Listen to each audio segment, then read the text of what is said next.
তৃতীয় ধাপের উপজেলা পরিষদ নির্বাচনের প্রচারণা শেষ হয়েছে। আজ কেন্দ্রে কেন্দ্রে পাঠানো হবে ভোটের সরঞ্জাম। এই ধাপে ১০৯ উপজেলায় আগামীকাল বুধবার ভোট গ্রহণের কথা ছিল, কিন্তু ঘূর্ণিঝড় রিমালের প্রভাবের কারণে মোট ২২টি উপজেলার ভোট স্থগিত করেছে নির্বাচন কমিশন। যদিও অবশিষ্ট ৮৭ উপজেলার প্রার্থীরা বৈরী পরিবেশে ভোট গ্রহণ হলে ভোটার উপস্থিতি কম হওয়ার কথা জানিয়েছেন। তৃতীয় ধাপের নির্বাচন অবাধ, সুষ্ঠু ও নিরপেক্ষভাবে অনুষ্ঠানের লক্ষ্যে ৫ থানার ভারপ্রাপ্ত কর্মকর্তাকে প্রত্যাহারের নির্দেশ দিয়েছে ইসি।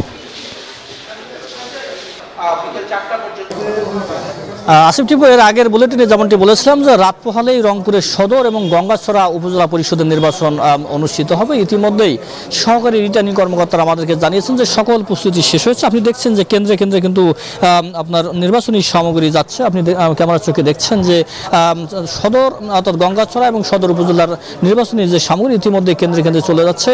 আনসার সদস্য থেকে শুরু করে পুলিশ, বিজিবি, র্যাব এবং নির্বাহী ম্যাজিস্ট্রেটের সমন্বয়ে আইন শৃঙ্খলা পরিস্থিতি ঢেলে সাজানো হয়েছে। আপনাকে যদি বলি যে অর্থাৎ সদরে ১৯ জন প্রার্থী এবং গঙ্গাছড়াতে ১৯ জন প্রার্থী রয়েছে। অর্থাৎ সদরে ভোটার রয়েছে ১,৩৭,০০০ এবং গঙ্গাছড়ায় রয়েছে ২,৩৯,০০০ ভোটার রয়েছে এবং কেন্দ্র রয়েছে সদরে ৬১টি এবং গঙ্গাছড়ায় ১০১টি কেন্দ্রে কিন্তু অর্থাৎ এই ভোট গ্রহণ অনুষ্ঠিত হবে।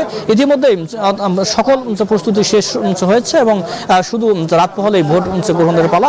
অর্থাৎ গঙ্গাছড়ার ইওন অর্থাৎ সহকারী রিটার্নিং কর্মকর্তা নাহিদ তামান্না আমাদেরকে বলেছেন যে সকল প্রস্তুতি শেষ হয়েছে। অবাধ, সুষ্ঠু এবং নিরপেক্ষ ভোট গ্রহণের যা যা প্রয়োজন সেই পদক্ষেপ তারা হাতে নিয়েছেন। কেউ যদি অনিয়ম বিশৃঙ্খলা করার চেষ্টা করেন তাহলে কিন্তু তাকে কঠোর হস্তে দমন করা হবে, এটি তিনি হুঁশিয়ারি উচ্চারণ করে বলেছেন। আমাদেরকে তিনি বলেছেন যে ভোট অবাধ এবং সুষ্ঠু নিরপেক্ষ হবে, এটি অর্থাৎ তিনি অকপটে আমাদেরকে বলেছেন।